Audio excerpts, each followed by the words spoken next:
नमस्कार शेतकरी मित्रांनो, मी गणेश गायकवाड स्वागत करतो आपल्या आजच्या व्हिडिओमध्ये। काल परवा भरपूर शेतकऱ्यांना महाडीबीटीवरील जे अर्ज केलेले होते त्यांचे कागदपत्र अपलोड करण्यासाठी मेसेज आलेले, तर भरपूर शेतकरी गोंधळून गेले की नेमके कागदपत्र कोणते हे अपलोड करायचे। भरपूर शेतकऱ्यांना असे मेसेज आले आहेत की फवारणी पंप, ट्रॅक्टरचे अवजार, रोटावेटर, पॉवर विडर असे भरपूर टोकन यंत्र असे भरपूर योजनेमध्ये त्यांचे अर्ज लागलेले आहेत। तर कोणकोणते कागदपत्र अपलोड करायचे आणि कसे करायचे आपण आता या व्हिडिओमध्ये बघणार। तर सर्वात प्रथम आपल्याला एक आधार कार्ड, बँकेचे पासबुक, 7/12 एकूण जमीनचा दाखला, त्याच्यानंतर आपल्याला यंत्राचे टेस्ट रिपोर्ट, त्याच्यानंतर यंत्राचे कोटेशन, त्याच्यानंतर यंत्राचं डीलर सर्टिफिकेट प्रमाणपत्र, त्यानंतर हमीपत्र असे अपलोड करायचे आहेत। तर सर्वचे सर्व डॉक्युमेंट 2-2, 3-3 डॉक्युमेंट आपल्याला हे एका PDF-मध्ये 500 KBच्या आतमध्ये आपल्याला एक फाईल बनवून घ्यायची, मर्ज करून घ्यायची आणि ती कशी अपलोड करायचे तर आपण आता या व्हिडिओमध्ये बघणार। तर चला आपण आता जाऊया मोबाईलच्या स्क्रीनवर।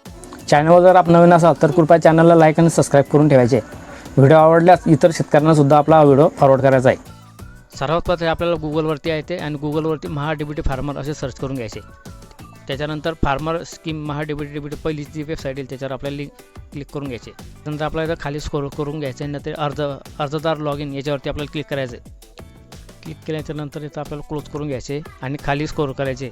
स्क्रोल केल्यानंतर आपल्याला वैयक्तिक शेतकरी हे चूज करून घ्यायचे आणि ते आपला फार्मर आय डी टाकून घेतल्यानंतर OTP पाठवायचे ते आपल्याला क्लिक करायचं आहे। OTP टाकल्याच्यानंतर OTP तपास याच्यावर क्लिक करून घ्यायचे। तुमच्यासमोर असा डॅशबोर्ड ओपन होईल, त्याच्यामध्ये आपला चलन अपलोड TPR काम पूर्ण झाल्याचे प्रमाणपत्र याच्यावरती क्लिक करून घ्यायचे। झाल्याच्यानंतर वैयक्तिक कागदपत्र याच्यानंतर क्लिक करायचे। तर आपल्याला जे अर्ज केलेले आहे त्याची यादी समोर दिसणार आहे। कागदपत्र अपलोड करा असा ऑप्शन दिसणार आहे। तर आपण इथं आपल्याला बँक खाते पासबुक, निवड अवजार, यंत्रपत्रक ऑप्शन इथे दिसणार आहे। क्लिक करून याच्यामध्ये आपल्याला 2-2, 3-3 कागदपत्र मर्ज करून PDF तयार करून घ्यायची आणि ती इथं आपल्याला अपलोड करून द्यायची। परत यंत्राचे दरपत्रक आपण जे दिले डॉक्युमेंट 2-2, 3-3 डॉक्युमेंट PDF मर्ज करून इथं अपलोड करून द्यायचे आणि कागदपत्र जतन करायचे क्लिक करायचे। अशा प्रकारे आपण आपले कागदपत्र सादर करू शकतो।